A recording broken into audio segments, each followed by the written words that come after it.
What's up, everybody? Welcome back to round 2 of the 2020 Mid-America Open presented by Discraft Masters Weekend. Again, this is supposed to be kind of a preparation for the 2021 Tim Selinsky, and we got a star-studded cast of MP40 players today. I was Chris Sprague. We got Kansas City's Jake Bowen back on the card.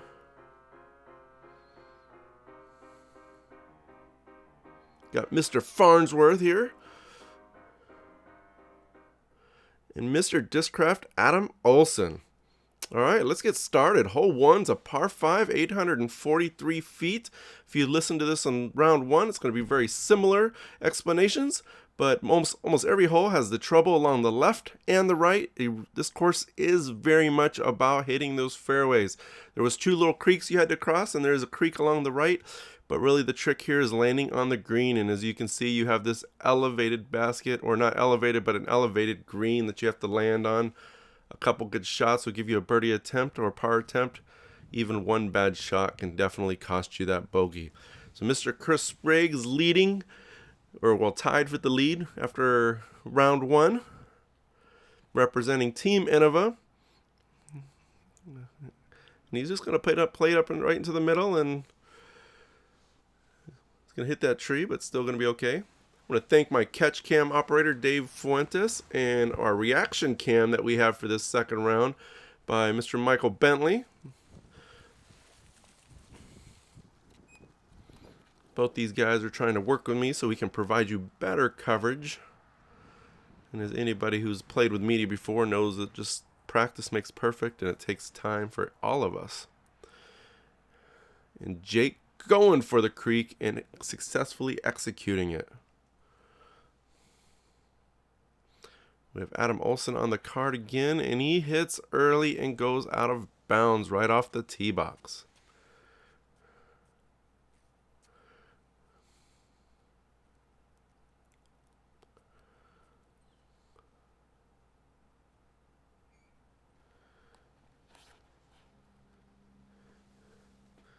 Jeremy Crush looked like he was going for it based on that power, but a little bit high. Catches that tree, drops it, but he does land safe.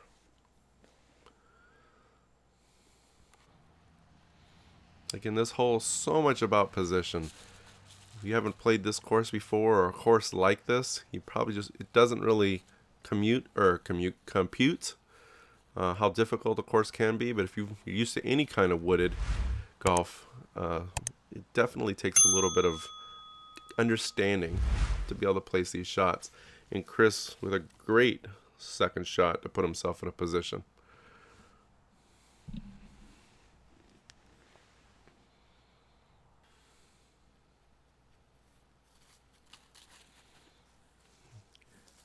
Jeremy going for that, but turns it over, goes out of bounds. Sorry about that hesitation there. I looked away for a second and then lost my train of thought of what I was talking about.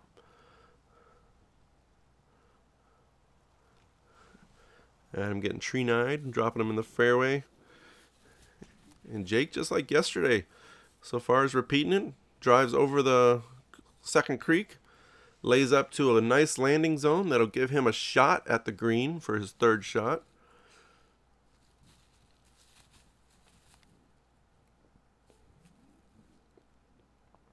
And a beautiful shot by Adam. You can see Jeremy playing along that right side of that creek there, but he's still on the right side, but plenty safe. Give him an opportunity to get up and down. And Chris going for it, but it hits the tree. But he's safe. No, that's not what he wanted, but... And Jake taking that wide. But he successfully gets up on the green. It was pretty high and lost it up in the sky, which is why we couldn't really see the catch cam part of that. Oh, Chris looking like he's giving that a run. Looks like it went right around it. It's funny how the different camera angles will give you different perspectives. From this angle, it looked like he was running it. From obviously the backside, he went around it. But either way, beautiful shot.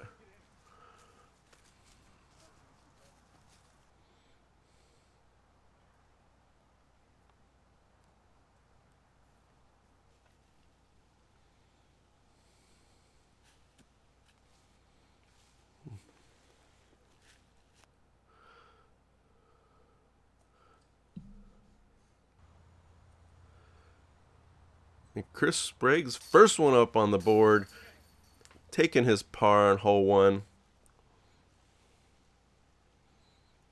However, Mr. Jake Bowen is going to take the 1-stroke lead on the round with the birdie in the second consecutive birdie on hole 1. On round 2, there was only 2 people to birdie hole 1, Mr. Bowen, but also Jake Squires, local to Columbia, Missouri. It's definitely a good start, Mr. Bowen. All right, concludes hole 1, even, -1, +2, and +1. That hole averaged a 6.1 for that second round. That is some tough golf.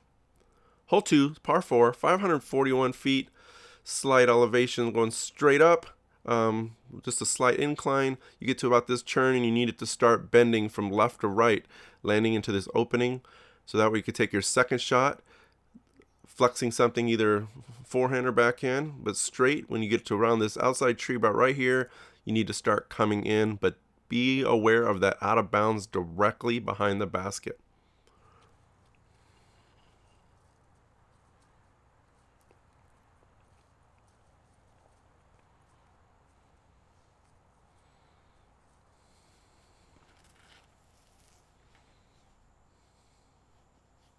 Jake getting that turned over a little bit, but he got a little tree love, which is going to push him back out to the middle of the fairway. Or actually, I guess he's on the left side of the fairway.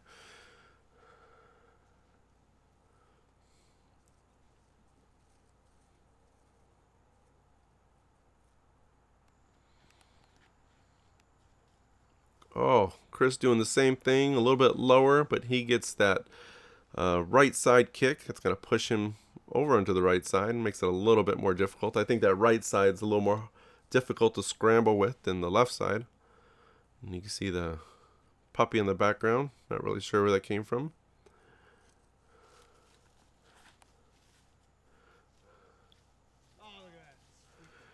And Jeremy somehow finds a way on that turnover, hits a few branches, and it just kind of keeps pushing him forward to a beautiful spot.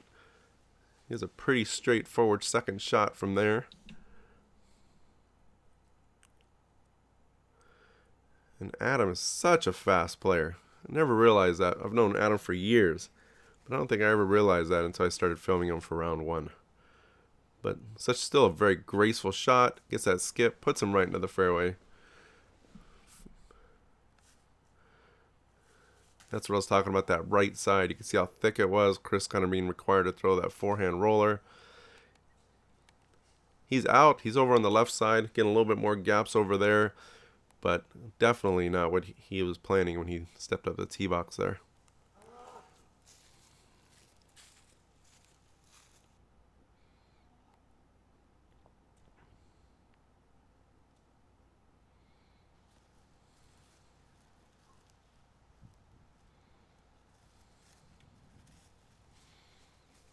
Adam missing the gap, going along that left side a little bit.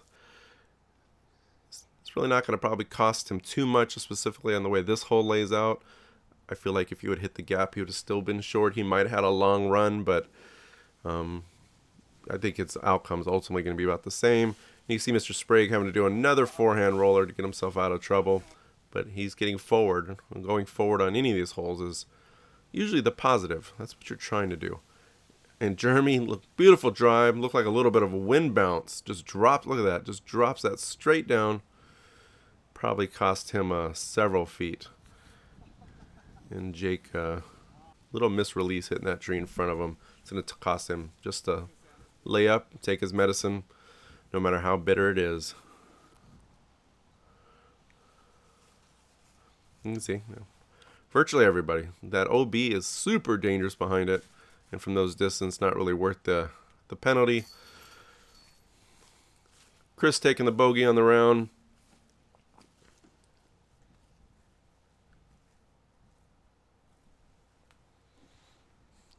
Jake with the bogey.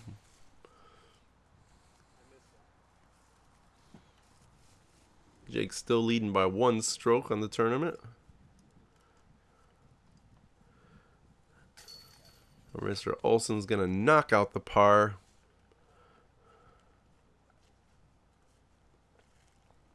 And along with Jeremy, 2 pars, 2 bogeys as we go through hole 2. Hole 2 averages almost a full stroke over par of 4.81. There were 0 birdies on that hole the entire second round. Good news, there was also 0 quad 4s. So here we go. Hole 3, par 3, 240 feet. Short shot, got to hit this line, go over the crest of this hill, and then once you get over the crest of this hill, let the disc glide. It does need to break though. If it goes too far, you can see those rocks behind the basket, which cause for a lot of danger. Little elevated view on our Reacion cam.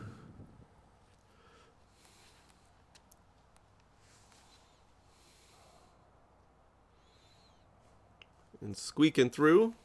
Good shot, Jeremy.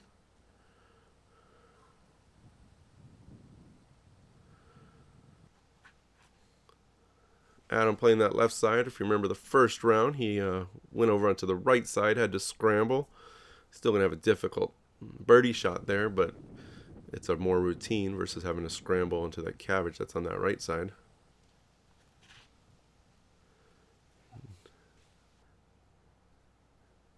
Jake getting tree-nied off of the tree. Tree-nied.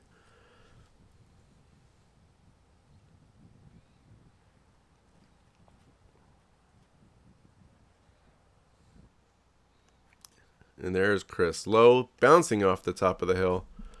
Keeps him very straight. Makes my cameraman have to scramble a little bit.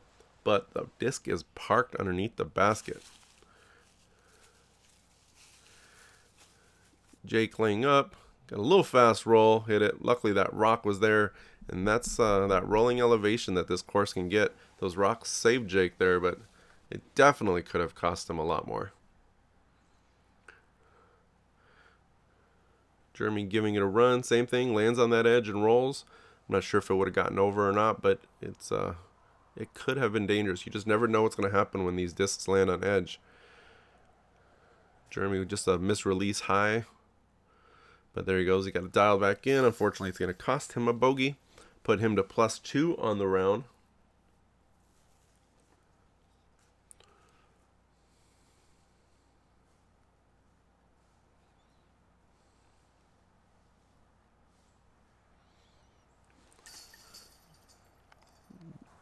Jake knocked it in the par. So Adam should get the par here. And he does.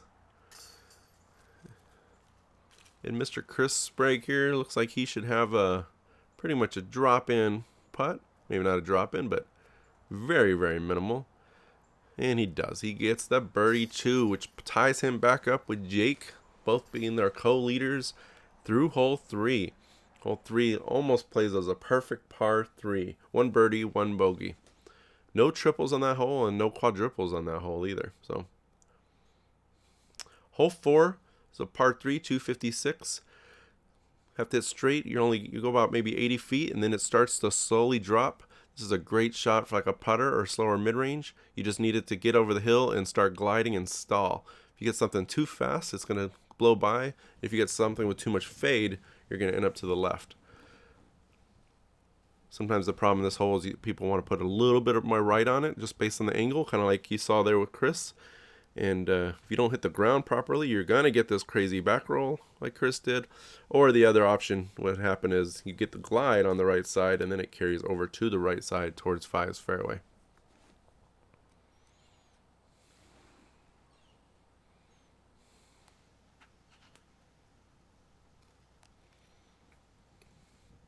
And Adam just keeping that high, and then has that left fade.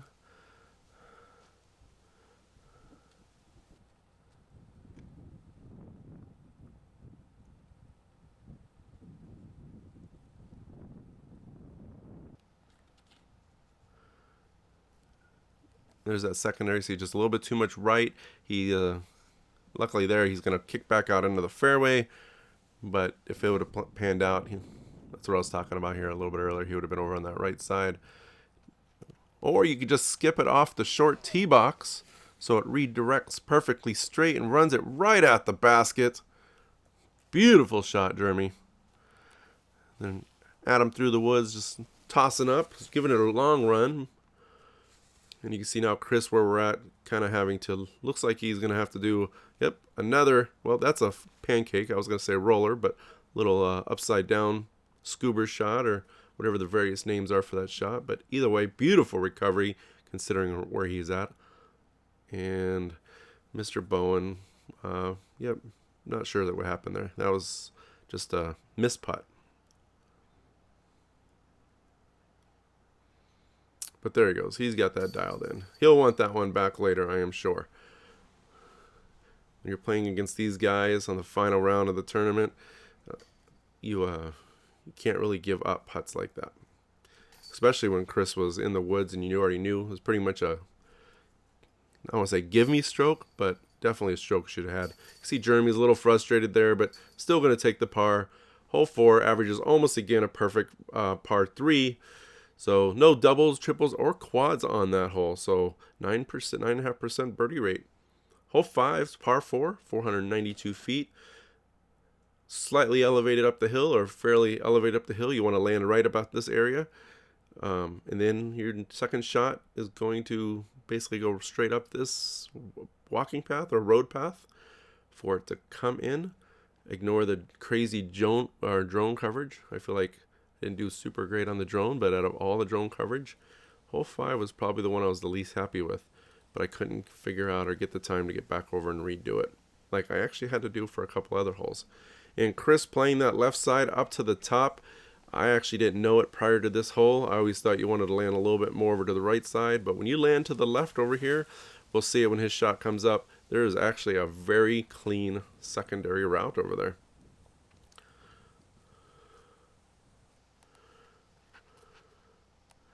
Adam turning it, again landing in a great position. One of the negatives about where you land on this is not only do you want to get the height, but if you land on that slope, it just means your secondary shot's going to have to be a standstill shot, which isn't necessarily hard, but if you're not good at it, it can definitely be more difficult. So you want to try to get up a little bit higher. That left side that we just saw Chris go on, I thought that was pretty flat. And it looks like Jake, who is scaring my cameraman, is also going to be over there near kind of where Chris is at least on a little bit flatter ground.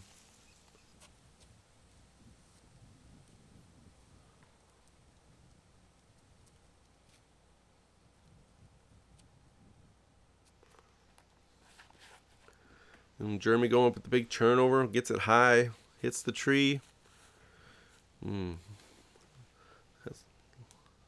Missing his line a little bit here on these first 2 throws, but that third shot is golden. Look at that. Great third shot. And there's that gap. You can see where Chris is at. Pretty much just got to follow that line that's right there. I think he saw that a little early, which he does. He hits the tree, but there's a beautiful line from that angle right there. Jake going with the left side turnover, clips a little bit of trees.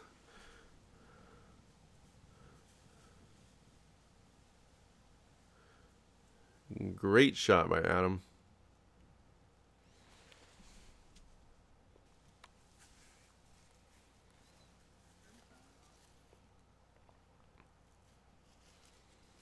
Chris not messing around, just going to throw up underneath the basket and live to fight another stroke. Or live to fight for another stroke would probably be the better saying. Oh, and right side for Adam.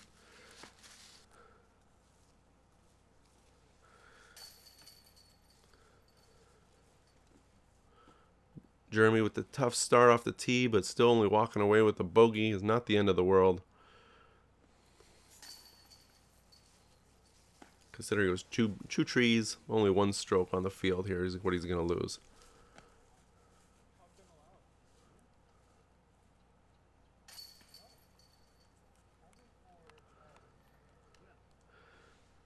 Another set of pars for Chris, Jake, and Adam, keeping those guys tied at even, and then a +2 and a +3. That hole also averaging just right at par. It's pretty accurate. Good job.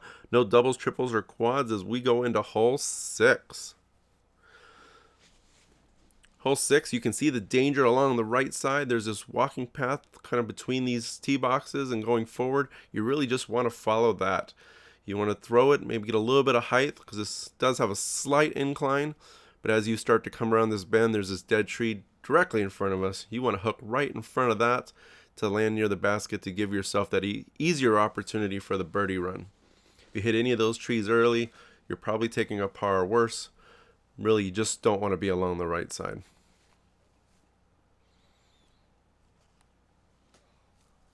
It looked like a good shot by Chris.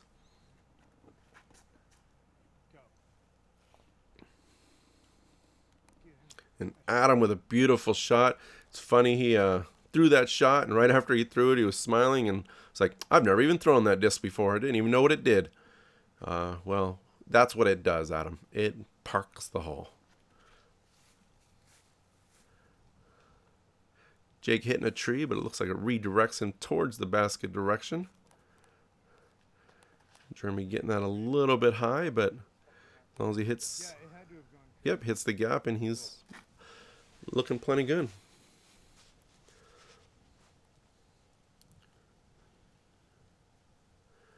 And Jake right off the top. And this was me just taking advantage of having 3 cameras on a putt. Wasn't really to showcase his miss, it was just to show the fun of 3 cameras.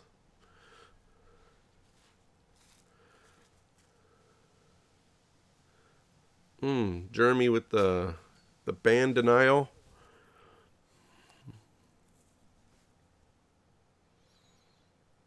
I guess Adam wasn't parked, but parked enough to get the bird.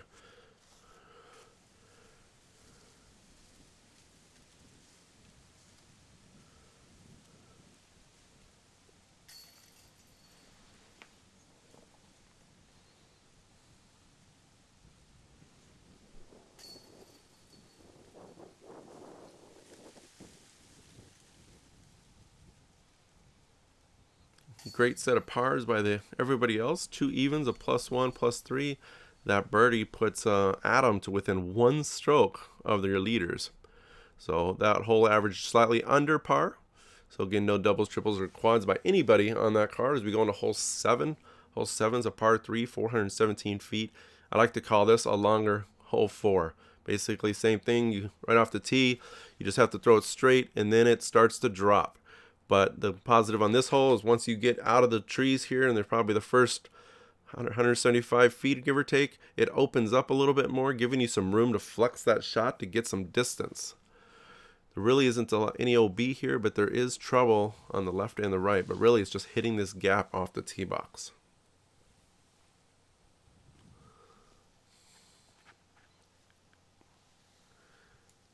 And Adam catching the last set of trees. Missed the beginning part of it, but got the last section.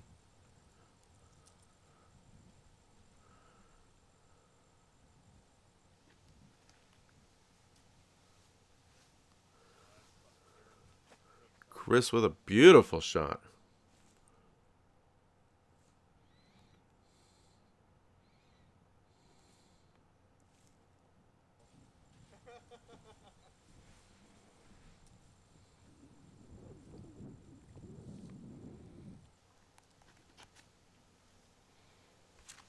Jake throwing a very similar shot like he did round 1. Not quite the churn though, so it's going to fade out to the left.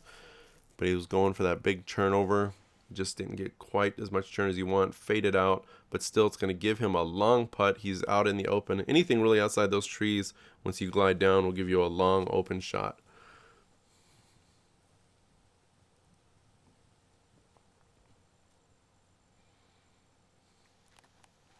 Jeremy catching that right side of the tree, but it's going to keep him in the fairway.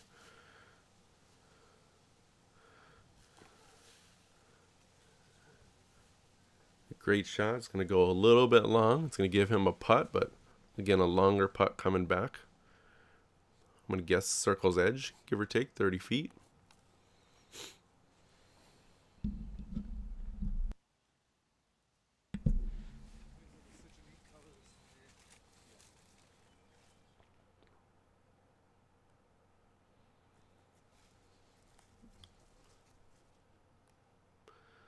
Jake and Adam coming up short on those putts.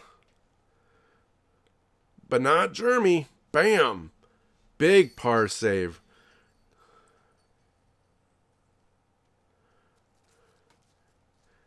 Chris with the knock-in birdie. He's going to take a stroke on Jake in the field, or Jake in this card. He is going to take 2 strokes on Jake. Jake barely missed any putts in the first round, and, well, as you can see, just a little bit high. Missed release again from Jake. Bogey from Adam. Chris taking 2 strokes off Jake, 3 off of Adam. Hole 7 averaging a .29 over par. No doubles, triples, or quads on hole 7. But 1 birdie, 1 par, 2 bogeys as we go into hole 8. The shortest ace run shot on the course, 171 feet, uphill, par 3, hole 8. You can see the creek. The creek isn't really anything in this particular tournament. Sometimes in other tournaments they do have it marked as out of bounds. You're just floating a putter up there and trying to give it a chance.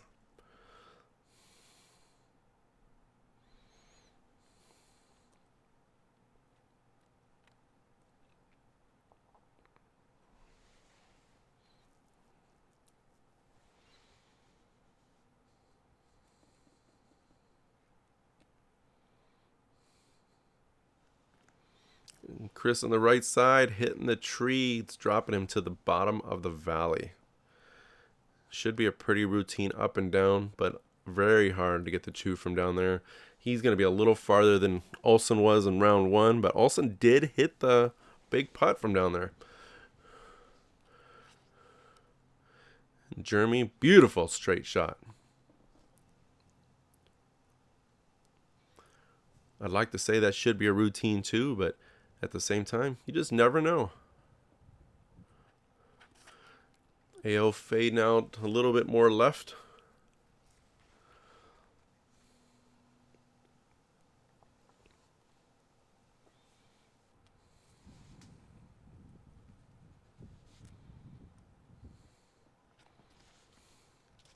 Jake a little bit of hyzer on that putter, but he's still well up in his putting range up there.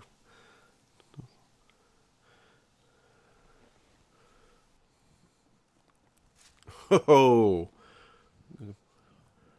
Chris giving it that run.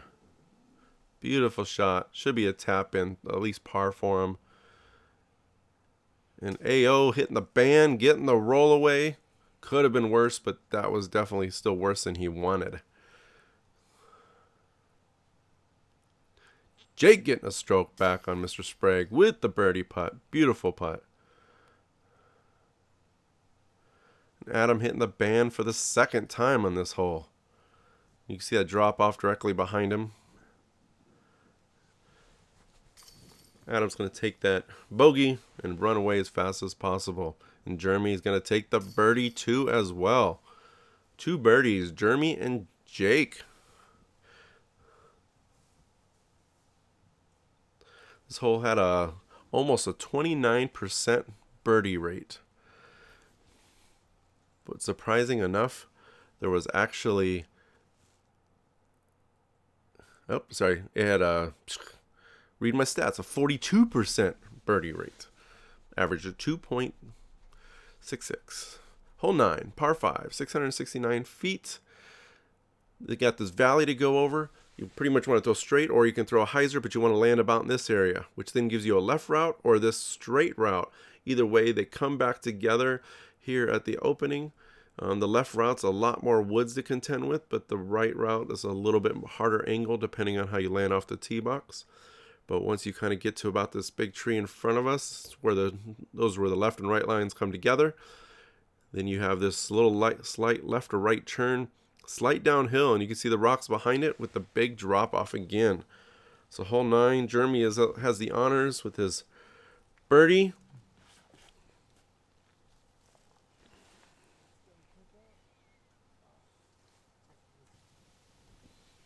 Beautiful shot, high, catches the tree, but still puts him right in the middle, approximately where you want to land.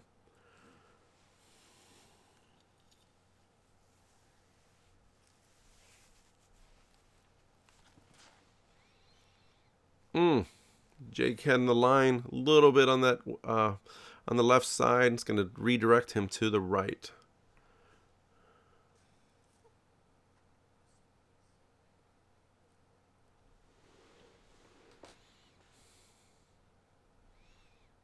Chris playing the hyzer route.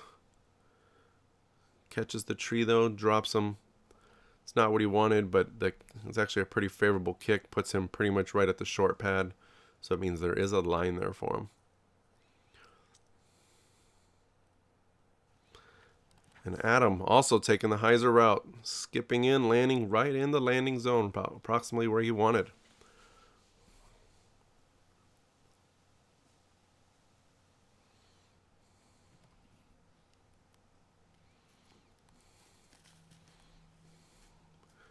Chris flexing that line, getting it up.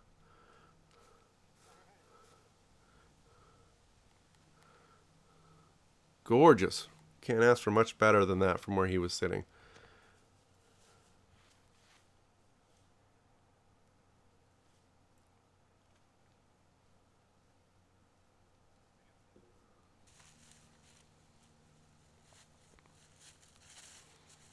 Adam playing the right route, needing something very overstable.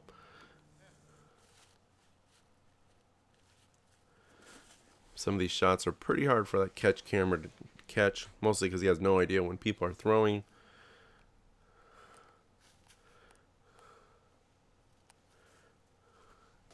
Jake getting down towards the basket. He's putting from there. He's well within the circle on that putt, or right on the circle's edge at least. And look at that slow left to right churn. Just gliding in. Oh, did he hit the basket? Oh, he hits the right side of the cage. Beautiful shot. Jeremy misreleasing that a little bit on that turnover, catching that tree. And there's that fast green, slides right over the rocks, just a hair bit. He's going to have a putt, but yeah, that's that elevation I was talking about, that fast green. It's really hard to account for how that disc is going to land. You need to hit the basket like Chris did to get it to stop. If you don't hit that basket, or if he hadn't hit that basket, who knows how far down he would have went. And a beautiful birdie for Jake to put him at 1 down. Birdie from Adam, making this hole look easy. Par for Jeremy. And Chris, who almost had the eagle.